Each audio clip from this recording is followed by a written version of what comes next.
겨울만 되면 강남 거리를 휩쓸던 이른바 강남 엄마들의 교복, 몽클레르입니다.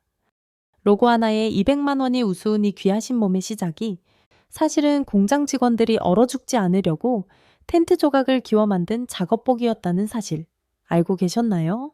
대체 몽클레르가 어떤 마법을 부렸길래 투박한 방한복이 전 세계부의 상징이자 누구나 선망하는 계급장이 된 걸까요?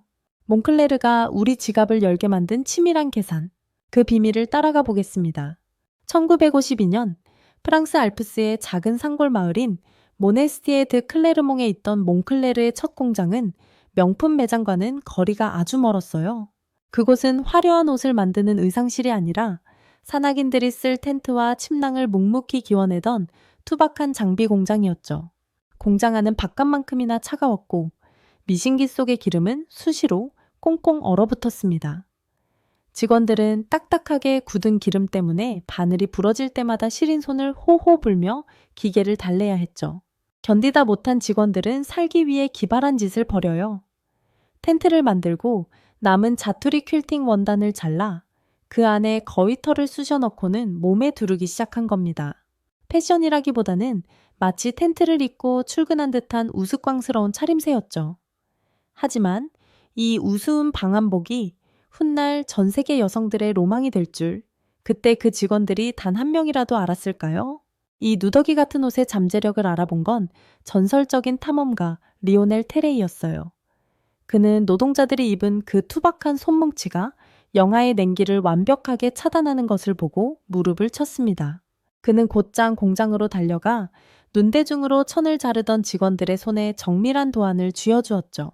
직원들은 이제 거위털을 한 주먹씩 대충 집어넣는 대신 저울을 가져와 그램 단위로 무게를 달아 채웠습니다.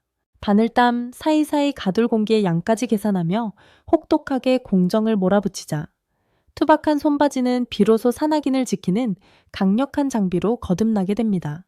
그 결과 1954년 이탈리아 원정대가 세계에서 두 번째로 높은 산인 K2 정복에 성공했을 때 대원들의 가슴에는 지금의 수탉 대신 오직 산 모양만 그려진 투박한 패치가 붙어 있었습니다. K2 정상의 칼바람 속에서 몽클레르는 산악 장비로서의 완벽한 가치를 증명해냈죠. 하지만 바로 그 지점부터 브랜드의 비극은 시작됩니다. 산 위에서는 생명줄이었던 이 옷이 산 아래 도심으로 내려오자 아무도 입고 싶어 하지 않는 무겁고 촌스러운 등산복 취급을 받기 시작한 거예요. 국가대표들이 입던 영광의 유니폼은 어째서 백화점이 아닌 창고 구석에서 먼지만 쌓이는 신세가 되었을까요? 그리고 이 촌스러운 등산복에 처음으로 여우털을 달고 화려한 단추를 박아 넣은 한 여자의 발칙한 반란은 대체 무엇이었을까요? 1968년 프랑스의 그르노블 동계올림픽은 몽클레르의 운명을 가른 첫 번째 분기점이었습니다. 당시 프랑스 국가대표팀의 공식 후원사였던 몽클레르는 한 가지 중대한 결단을 내립니다. 투박했던 산 모양 로고를 떼어내고 프랑스의 국조인 수탉을 팔뚝에 새겨 넣은 것이죠. 빨간색과 파란색 자수, 실로 촘촘하게 박힌 이 갈리아 수탉은 단순한 장식을 넘어 국가가 인정한 최고의 기술력이라는 훈장과도 같았습니다. 올림픽의 영광과 함께 몽클레르는 프랑스의 자부심을 상징하는 국민 브랜드로 우뚝 서게 됩니다. 하지만 로고가 화려해졌다고 해서 옷의 성격까지 바뀐 건 아니었습니다. 여전히 몽클레르는 산악인들의 전유물이었고 도심의 일상과는 거리가 멀었죠. 이때 이 무거운 등산복의 멱살을 잡고 화려한 조명 아래로 끌어내린 여자가 등장합니다. 바로 프랑스의 디자이너 샹탈 토마스였습니다. 1980년대 초 몽클레르와 손을 잡은 그녀는 공장의 장인들에게 황당한 요구를 쏟아내기 시작합니다. 거친 지퍼를 뜯어내고 번쩍이는 플라스틱 단추를 달라고 주문하는가 하면 투박한 후드 테두리에 부드러운 여우털을 풍성하게 둘러버렸죠. 심지어 등산복의 상징과도 같던 펑퍼짐한 소매를 과감하게 자르고 여성의 허리 라인을 강조하는 실루엣을 그려 넣었습니다. 현장의 기술자들은 당혹감을 감추지 못했습니다. 산에서 생명을 지켜야 할 장비에 이런 거추장스러운 장식들이 왜 필요하냐고 반문했죠. 하지만 그녀의 가위질이 닿을 때마다 기적 같은 일이 벌어집니다. 땀냄새 나는 등산복이 밀라노와 파리의 쇼윈도를 장식하는 패션으로 탈바꿈한 것이죠. 특히 그녀가 선택한 세틴 원단은 신의 한 수였습니다. 빛을 받을 때마다 은은하게 반짝이는 이 매끄러운 소재는 몽클레르를 히말라야의 눈보라가 아닌 도심의 화려한 야경에 어울리는 옷으로 만들었습니다. 이제 사람들은 추위를 피하기 위해서가 아니라 남들의 시선을 끌기 위해 몽클레르를 입기 시작했죠. 수탈 로고의 권위와 샹탈 토마스의 파격이 만난 결과는 실로 엄청났습니다. 몽클레르는 단숨의 부의 상징으로 떠올랐고 이탈리아의 부유한 젊은이들, 일명 파니나로들은 이 옷을 입기 위해 줄을 서기 시작합니다. 하지만 이 뜨거웠던 열기가 몽클레르를 파멸의 구렁텅이로 밀어넣을 줄 그때는 누구도 짐작하지 못했습니다. 가장 화려하게 빛나던 순간 몽클레르의 가슴에 박힌 수탈은 왜 날개를 잃고 추락하게 되었을까요? 1980년대 이탈리아 밀라노의 거리는 온통 원색의 물결로 넘실거렸습니다. 당시 밀라노에는 부유한 집안 배경을 바탕으로 화려한 소비를 즐기던 이른바 이탈리아판 오렌지족들이 등장했죠. 이들은 오토바이를 타고 약속이라도 한 듯 동네의 작은 샌드위치 가게 앞으로 모여들었습니다. 그래서 사람들은 이탈리아어로 샌드위치를 뜻하는 파니노에서 이름을 따와 이 소년들을 파니나로라고 부르기 시작했습니다.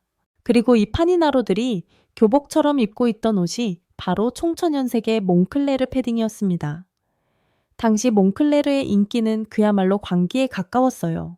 알프스의 눈보라를 막아내던 기능성 따위는 이제 누구도 신경 쓰지 않았습니다.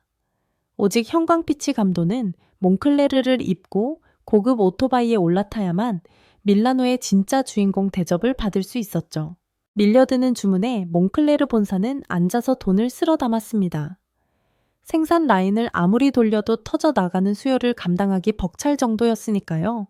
하지만 이 눈부신 전성기는 몽클레르의 목을 조르는 밧줄이 되어 돌아옵니다.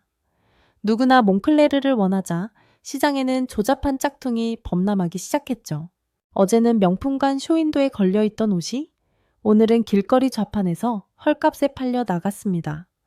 로고의 가치는 땅에 떨어졌고 유행에 민감했던 사람들은 약속이라도 한 듯 몽클레르를 외면했습니다. 저건 이제 아무나 입는 옷이야 라는 낙인이 찍히는 순간 명품의 생명은 끝난 것이나 다름없었죠. 1990년대에 들어서자 상황은 참혹해졌습니다. 한때 국가대표의 자부심이었던 몽클레르는 이제 동네 스포츠 용품점 구석에서 먼지만 쌓이는 신세로 전락합니다. 매출은 곤두박질 쳤고 쌓여가는 재고를 처리하기 위해 대형마트 매대에서 덤핑 판매되는 굴욕까지 맛봐야 했죠. 영하 40도의 눈보라를 막아내던 그 위대한 철갑옷이 이제는 대형마트 매대 위에서 점심 한 끼 가격에 팔려나가는 신세가 된 겁니다. 공장문은 닫혔고 사람들은 몽클레르를 그저 지나간 유행으로만 기억했습니다. 죽어버린 이 브랜드의 심장을 다시 뛰게 할 방법은 세상에 아무것도 없어 보였죠. 그런데 바로 그때 모두가 가망 없다고 고개를 젓던 이 시체 같은 브랜드를 사겠다고 나선 미친 남자가 있었습니다. 2003년 파산 직전에 몽클레르를 인수한 레모 루피니는 사실 이 브랜드의 열렬한 팬이었습니다. 어린 시절 어머니가 사준 파란색 몽클레르 패딩을 입고 오토바이를 타던 그에게 이 브랜드는 청춘의 상징이었죠.